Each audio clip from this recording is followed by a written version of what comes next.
है family, welcome back to a channel women diary and this is Seema. तो I hope कि आप सब बहुत अच्छे होंगे और जम के अपनी जो प्रिपरेशन है वो कर रहे होंगे। तो आज का जो ये हमारा वीडियो है वो सीटेट एग्ज़ाम में इंग्लिश जो सब्जेक्ट है उसके ऊपर है। तो इंग्लिश सब्जेक्ट में सबसे ज़्यादा जो आज क्वेश्चन है वो है कि हाउ टू सॉल्व पैसेजेस, है ना। पैसेज सॉल्व करने में मोस्टली बच्चों को बहुत ही ज़्यादा प्रॉब्लम होती है, या फिर उन्हें एक कहते हैं कि एक पूरा रोड मैप नहीं मिल पाता है कि उन्हें किस तरीके से कौन से अप्रोच से जो है वो पैसेज सॉल्व करना चाहिए। वैसे तो फ्रेंड्स पैसेजेस हम मतलब 5th-6th क्लास से ही ना, नॉर्मल छोटे छोटे पैसेजेस तो 6th क्लास से ही सॉल्व करते आ रहे हैं। बट हाँ, क्योंकि ये एक कॉम्पिटिटिव एग्जाम है, कह सकते हैं एक कॉम्पिटिटिव ना कहे तो ये एक क्वालिफाइंग नेचर का एग्जाम है। और इसमें जो है हमें पैसेज सॉल्व करना आता तो सबको ही है, लेकिन हमें इसमें क्या करना है ना कि अपने थोड़ा सा एक कुछ ना कुछ ट्रिक लगाना है, या फिर कुछ एक अच्छा अप्रोच है उसको अप्रोच दिखाना है। क्योंकि तभी तो क्या होगा ना, हमारा कम टाइम में पैसेज सॉल्व हो जाएगा। क्योंकि सीटेट के एग्जाम में जो है टाइम मैनेजमेंट बहुत ही ज़्यादा टफ हो जाता है। और हिंदी और इंग्लिश ये या फिर जो भी लैंग्वेजेस है, मोस्टली क्या करते हैं हम लैंग्वेज को ही बाद में करते हैं, और उस टाइम क्योंकि टाइम भी कम होता है तो हमारे ऊपर ना प्रेशर भी रहता है। तो उस टाइम में हमें पैसेज को किस तरीके से अच्छे से सॉल्व करना है ये मैं आपको आज के अपने वीडियो में बताऊंगी। तो ये देखिए फ्रेंड्स, ये मैंने बस एक रूब्रिक बना के लाई हूँ जिससे कि आपको समझने में कि मैं आपको क्या समझाना चाहती हूँ थोड़ी सी जो है आसानी होगी। ये देख लीजिए, यहाँ पे हम सीटेट इंग्लिश पैसेज कैसे मतलब जो सॉल्व करना है उसका वो किस तरीके से फ्रेम होके आता है, सबसे पहले आपका वो जानना ज़रूरी है। उसके बाद मैं आपको बताऊँगी कि क्वेश्चन के पैसेजेस जो हैं आपको मतलब पैसेजेस जो हैं उसको कैसे सॉल्व करना है। तो सबसे पहले फ्रेंड तो आप यहाँ आ जाइए कि जो इंग्लिश सेक्शन होता है ना वो आपके पूरे 30 मार्क्स का आता है, जिसमें से 15 नंबर के आपके तो क्या होता है पेडागोजी होते हैं। जो बच्चे अभी मतलब कि कहते हैं सीटेट में फर्स्ट टाइम पढ़ रहे हैं, फिर कहते हैं इनको नहीं पता है कि पेडागोजी क्या होता है, तो पेडागोजी को जो है हम शिक्षण शास्त्र भी कहते हैं। इसमें हम बच्चों को ध्यान में रखते हुए जो है वो क्वेश्चंस के आंसर देते हैं। और जो 15 नंबर होता है वो कंटेंट होता है। तो कंटेंट में क्या होता है, कंटेंट में फ्रेंड्स पैसेजेस होते हैं, वो पोएम होते हैं। तो आपको बता दिया जाए, जैसे कि आपको पता है कि इंग्लिश जो होता है उसको हम 2 तरीके से जो है चूज़ कर सकते हैं, भाषा 1 या भाषा 2, यानी लैंग्वेज 1 और लैंग्वेज 2।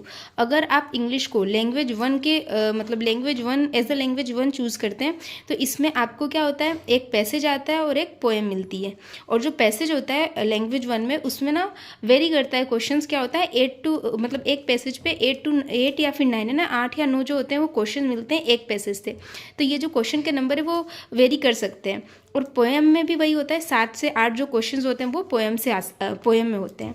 और अगर हम लैंग्वेज सेकंड उसको लेते हैं तो क्या होता है, इसमें हमें पोएम नहीं मिलती है, पोएम की जगह ही 2 मतलब एक और पैसेज है, यानी कहते हैं एक पैसेज तो वैसे भी और एक पैसेज और, यानी कि हमें 2 पैसेज मिलते हैं। और दोनों ही पैसेज में 7 या 8 क्वेश्चन, मतलब पर पैसेज से 7-8 क्वेश्चन हमें जो होते हैं वो दिए होते हैं जिसको हमें सॉल्व करना रहता है।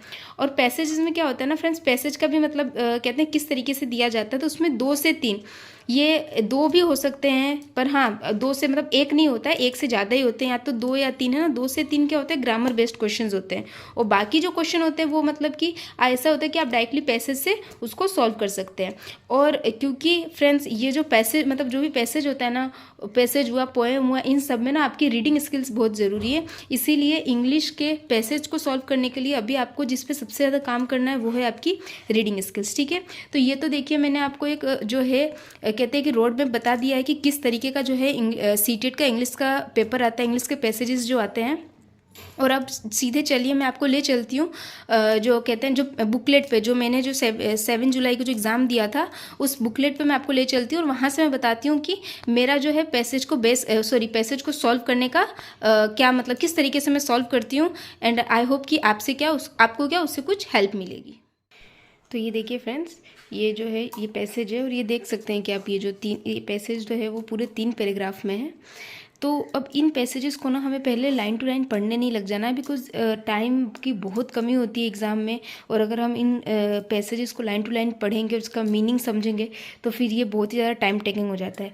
तो हमें ये गलती नहीं करनी है कि हमें इस लाइन टू लाइन पढ़े और इसकी 1 to 1 कहते हैं ना हिंदी एग्जैक्ट जो मीनिंग है वो मीनिंग निकाले, ऐसा नहीं है। अगर पैराग्राफ छोटा होगा तो आप उसको एक बार पढ़ भी ले सबसे पहले, लेकिन देख सकते हैं जैसे कि यहाँ पे ये पैराग्राफ छोटा तो नहीं दिख रहा है, ठीक है ना। तो हम जब ऐसे सिचुएशंस हो तो हमें क्या करना है कि हम हम सबसे पहले जो पैराग्राफ के क्वेश्चंस होंगे ना, उन क्वेश्चंस को पढ़ेंगे और उसके बाद मतलब जो ग्रामर के क्वेश्चन अगर वहीं पे सॉल्व होने लायक हैं तो हम उन्हें वहीं पे सॉल्व करेंगे। और अगर नहीं, जो क्वेश्चन मतलब ये है कि भाई 8-9 क्वेश्चन में से 2 से 3 मतलब कह सकते हैं 3 से 4 क्वेश्चन तो डायरेक्टली आपके जो है पैसेज में से आते हैं, जिनको आप ईजिली सॉल्व कर सकते हो। तो क्या करना है ना हमें, क्योंकि हमने पैसेज पढ़ा नहीं है तो ईजी या टफ, हमें जो पैसेज से रिलेटेड क्वेश्चन है वो तो ईजी भी नहीं लगेंगे ना। तो हमें सबसे पहले क्वेश्चंस पढ़ना है और क्वेश्चंस के जो टैग वर्ड्स हैं उनको क्या करना है, अंडरलाइन कर लेना है। वो कैसे करना है मैं आपको बताती हूँ ना।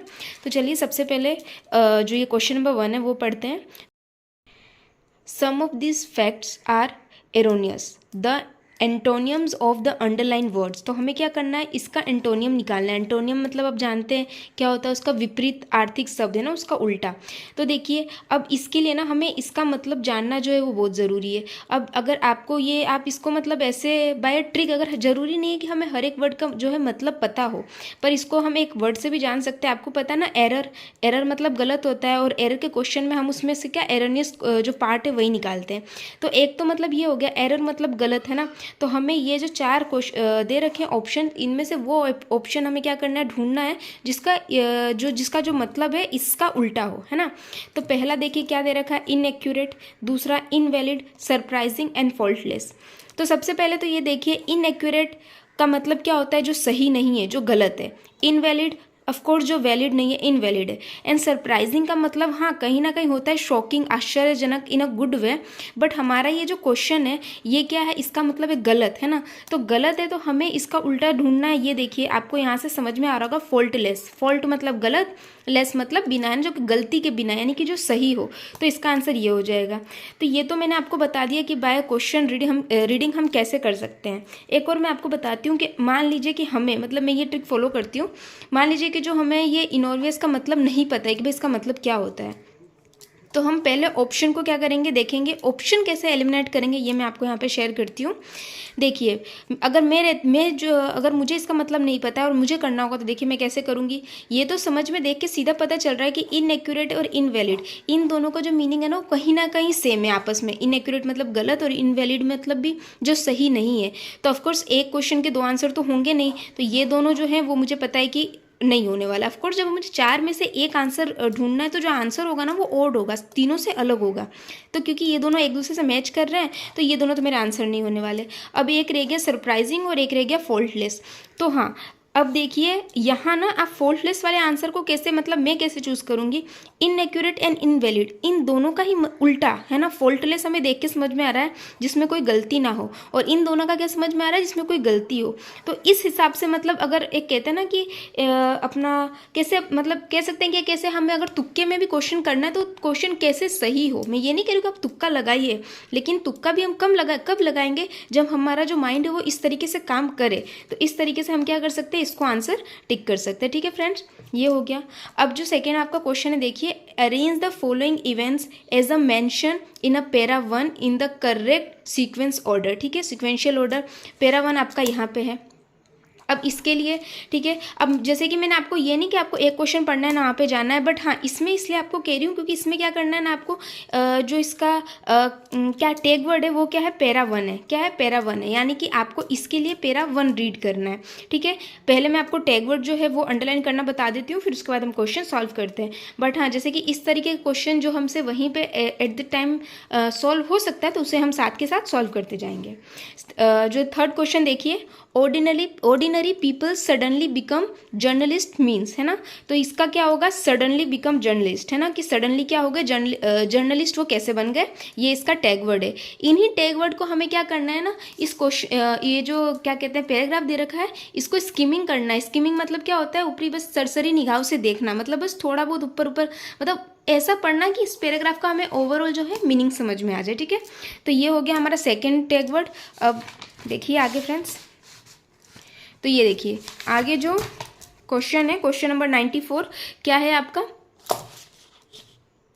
Y should we not take news on social media lightly. ठीक है, तो इसका टैग वर्ड क्या है, सोशल मीडिया को क्या नहीं लेना, लाइटली नहीं लेना है। तो ये इसका टैग वर्ड हो गया। और इसके साथ साथ आप क्या कर सकते हैं, इसके जो ऑप्शंस है उनको भी पढ़ लीजिए। Strangers can call you to seek information, क्या सोशल मीडिया से हमें केवल सीक इन्फॉर्मेशन मिलते हैं, मतलब गलत कह सकते हैं। They can change our lives for the better, new post are hoaxed and confusing, the facts are इनोरियस। ठीक है, ये एक बार के लिए मतलब हमने पढ़ लिया, बस पढ़ना है हमें और कुछ नहीं करना है। The meteor explosion in 2013 in Russia was watched by people. बस ये कि कौन सा जो एक्सप्लोजर हुआ था, यहाँ पे देख लीजिए 2013 रशिया का जो हुआ था उसको कहाँ से पीपल ने देखा था, ये हो गया। 96 आइडेंटिफाई पार्ट ऑफ स्पीच। अब देखिए एक क्वेश्चन ना आपका पार्ट ऑफ स्पीच का ज़रूर आता है। मतलब क्या होता है ना, सीटेट ने जो अपना कोई क्वेश्चन पैटर्न फिक्स कर रखा है, 3 से 4 8 से 9 क्वेश्चन आएंगे, उसमें 3 से 4 क्वेश्चन तो आपके आएंगे पैराग्राफ, मतलब डायरेक्टली पैराग्राफ बेस्ड होंगे।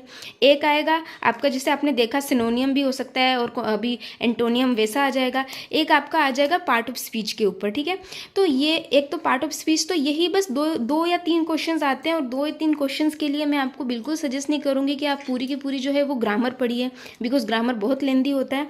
अगर हम चाहें ना तो बस अपने बेसिक कहते हैं ना बेसिक नॉलेज के ऊपर इनको 1 या 2 मार्क्स ले सकते हैं। अब जैसे यहाँ पे देख लीजिए हमें क्या करना है ना, but social media can change our lives for the better. अब लिव्स फॉर द बेटर, यहाँ पे लिव और बेटर, इन दोनों का क्या करना है, हमें इन दोनों का पार्ट ऑफ स्पीच बताना है। तो सबसे पहले तो बेटर को पकड़िए आप।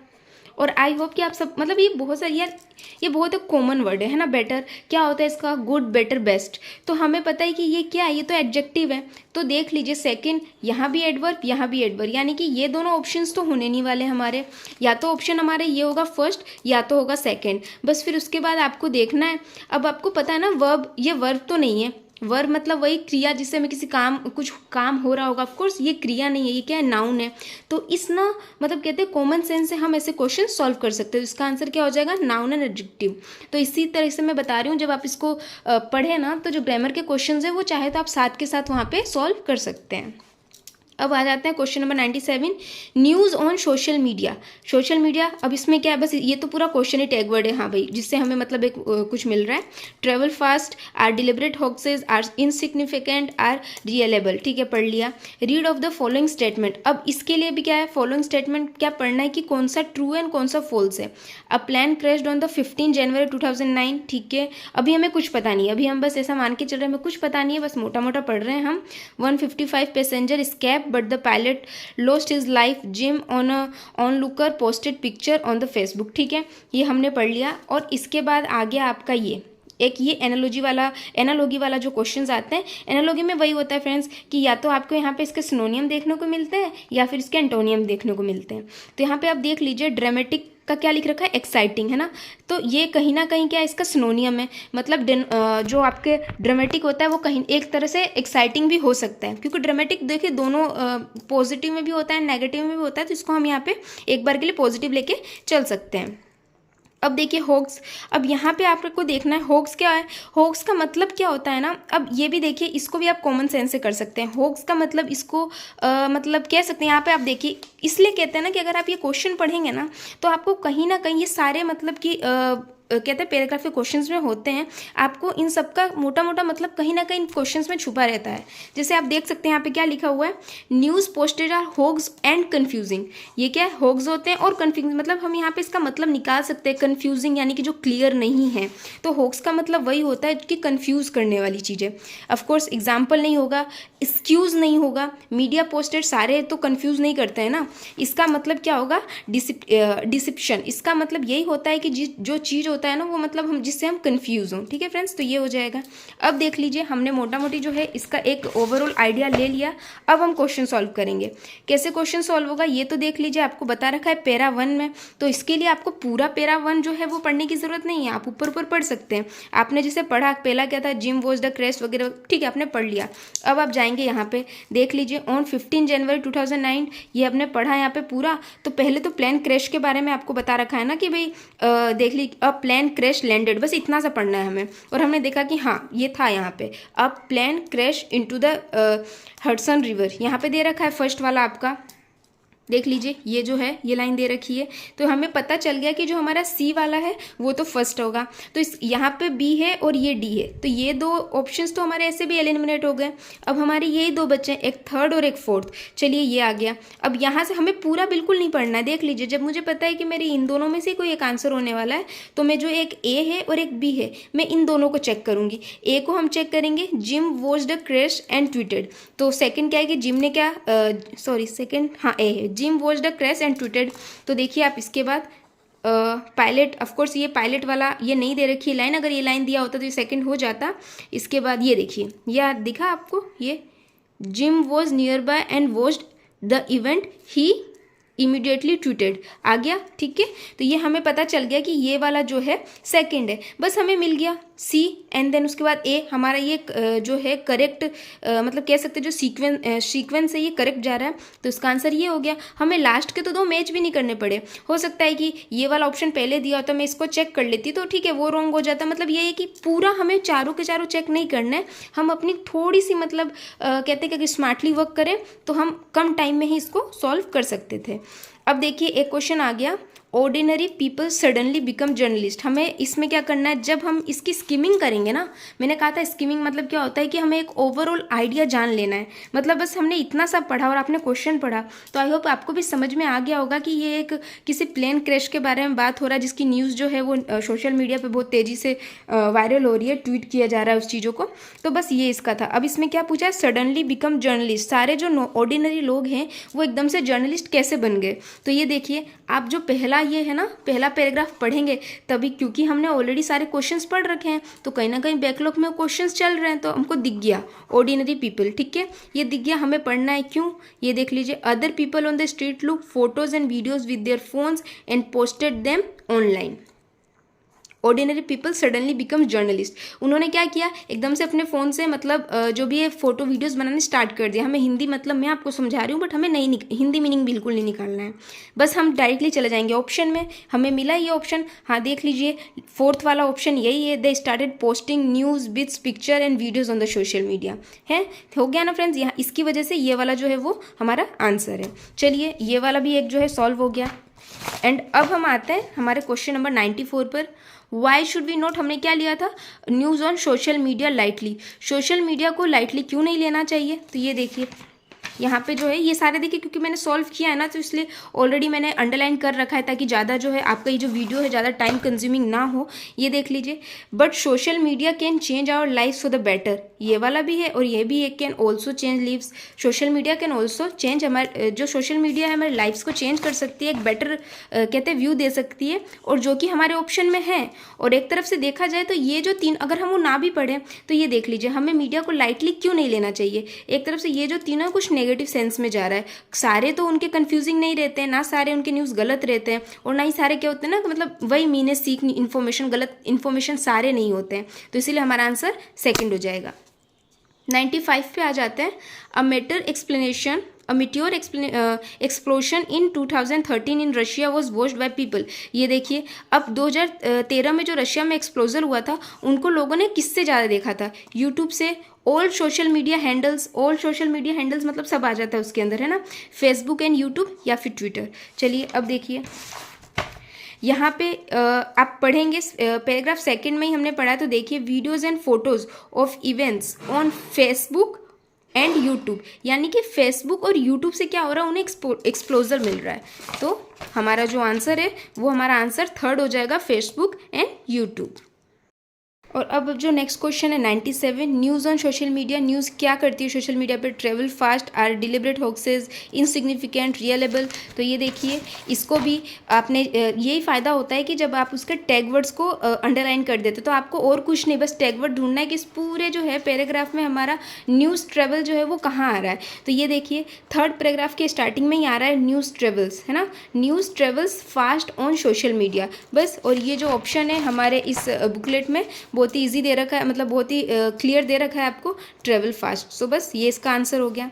क्वेश्चन नंबर 98, हमें इसमें स्टेटमेंट पढ़ना है कि कौन सा जो स्टेटमेंट है वो राइट है एंड कौन सा रॉन्ग है। तो ये देखिए, प्लेन क्रैश्ड ऑन 15 जनवरी 2009, तो ये तो हमारा स्टार्टिंग में ही दे रखा है, आपने देखा होगा, ये देखिए स्टार्टिंग में ही ऑन 15 जनवरी 2009 है ना, ये दे रखा है, तो ये तो हमारा राइट हो गया। और बी क्वेश्चन क्या है, 155 passenger escaped but the pilot lost his life. अब देखिए यही फ़ायदा है कि हमने क्या किया, पहले के जो क्वेश्चंस भी पढ़े ना उसको अच्छे से अंडरलाइन किया, तो हमें उसके आगे भी कुछ समझ में आ रहा है कि ये जो पायलट वाला ये कहीं तो हमने पढ़ा था। और ये देखिए पहले लाइन में ही है, the pilot crew and 155 passengers escape safely, यानी कि जो पायलट एंड क्रू ये सभी क्या हो गए, बच गए थे, है ना। तो ये वाला जो है, क्योंकि इसने बता रखा है कि पायलट जो है वो उन्होंने अपनी लाइफ मतलब ही लॉस्ट हिज लाइफ, तो ये रॉन्ग हो गया।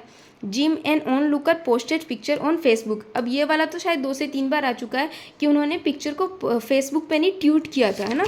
ये देख सकते हैं आप यहाँ पे, इमीडिएटली ट्वीटेड, उन्होंने ट्वीट किया था, फेसबुक पे अपलोड नहीं किया था। तो इसीलिए अब ऑप्शन आपको वही देखना है जिसमें ए क्या हो, करेक्ट हो, and B and C incorrect हो। तो ये देखिए आपके आ गया, A is correct but B and C are incorrect. अब जो है हमारा लास्ट क्वेश्चन है 99, क्या है, complete the given word analogy. Analogy sorry, हाँ ये तो हमने कर ही लिया था। तो बस हो गए आपके 9 क्वेश्चंस थे। एंड आई होप कि ये जो क्वेश्चंस है आपको अच्छे से समझ में आया होगा कि मैंने किस तरीके से ये क्वेश्चंस किए थे। और बस फ्रेंड, इसी तरीके से कॉमन सेंस से आप जो इन क्वेश्चंस को सॉल्व कर सकते हैं। हाँ, क्योंकि मैंने आपको साथ का साथ समझाया है, इसलिए क्वेश्चन को करने में मुझे थोड़ा सा टाइम लगा। बट हाँ, अगर आप जो मैंने ये आपको ट्रिक बताई है, इस ट्रिक से अगर आप 4 से 5 या कह सकते हैं कि डेली अगर एक पैसेज सॉल्व करेंगे ना, तो ये जो ट्रिक है इसको अप्लाई करने में आप बिल्कुल मतलब कहते हैं माहिर हो जाएंगे। और आप मतलब आई थिंक कि पूरी एक्यूरेटी के साथ, पूरी एक्यूरेसी के साथ आप जो है पैसेज सॉल्व कर पाएंगे। तो फ्रेंड्स, जैसा कि आपने देख लिया कि मैंने आपको एक पूरा बता दिया कि पैसेज लैंग्वेज फर्स्ट में, लैंग्वेज सेकंड में कैसा क्या होता है। और अपने ये मैंने आपको जो है, मेरा एग्ज़ाम हुआ है उस एग्ज़ाम की बुकलेट के थ्रू मैंने आपको ये भी बता दिया कि आपको क्वेश्चन को किस तरीके से मतलब किस तरीके से पढ़ना चाहिए, उसके सॉल्व करने का अप्रोच क्या है, उसकी रीडिंग अप्रोच क्या है। तो फ्रेंड्स, ये अप्रोच मैंने जो है अपनाई है और मुझे इसका बेनिफिट कहते हैं, मतलब कह सकते हैं मुझे इसका बेनिफिट हुआ है। तो अगर आप लोग भी इस अप्रोच से अपने पैसेजेस को सॉल्व करोगे तो 100% आपको इसका फायदा जरूर मिलेगा। और ये ना फ्रेंड्स, ऐसा इस आपको क्या करना है ना, इसी क्योंकि अभी हमारे पास सीटेट एग्जाम के लिए टाइम है ना, अभी हमारे पास सीटेट एग्जाम के लिए टाइम है, तो आपको इंग्लिश के लिए ज्यादा नहीं करना है। आपको क्या करना है ना, बस आप डेली के एक पैसेज ले लो, है ना, ज्यादा नहीं, आप डेली के बस एक पैसेज ले लो और उस पैसेज को एक अप्रोच से, है ना, अगर आप, ये तो मेरा अप्रोच था, अगर आपको मेरी ये अप्रोच अच्छी लगती है तो इस अप्रोच से, और अगर मान लीजिए कि आपको किसी और की अप्रोच अच्छी लग रही है तो उस अप्रोच से। पर हाँ, आप इसे वेरी मत करना कि आज मतलब अप्रोच से आज इस अप्रोच से किया और कल उस अप्रोच से। आपको कोई सा भी अपना एक अप्रोच जो है उसको फिक्स एंड फाइनल करना है, देन उसी अप्रोच से आपको मतलब नहीं, मतलब आप, क्योंकि अभी आपके पास सफिशिएंट अमाउंट ऑफ टाइम है, तो आप एग्जाम में जाने से पहले आप सोचो कि 15 से 20 पैसेजेस क्या आप सॉल्व कर लीजिए। तो उससे क्या होगा कि जब पैसेज आपके सामने आएगा ना, तो ऑटोमेटिक आपका माइंड क्या होगा, उस हिसाब से वर्क करेगा, उस हिसाब से वो अपनी थिंकिंग प्रोसेस स्टार्ट कर देगा। और आपको जो पैसेज सॉल्व करने में है वो ना तो ज़्यादा टाइम कंज्यूम होगा, और मतलब कहते हैं कम टाइम में आपको ज़्यादा से ज़्यादा आउटपुट मिलेगा। तो that's all friends, that's all. मेरे को जो भी आपको इंग्लिश पैसेज के लिए बताना था वो मैं, आई होप कि मैं आप तक जो मेरी चीज़ है उसको अच्छे से डिलीवर कर पाई होंगी।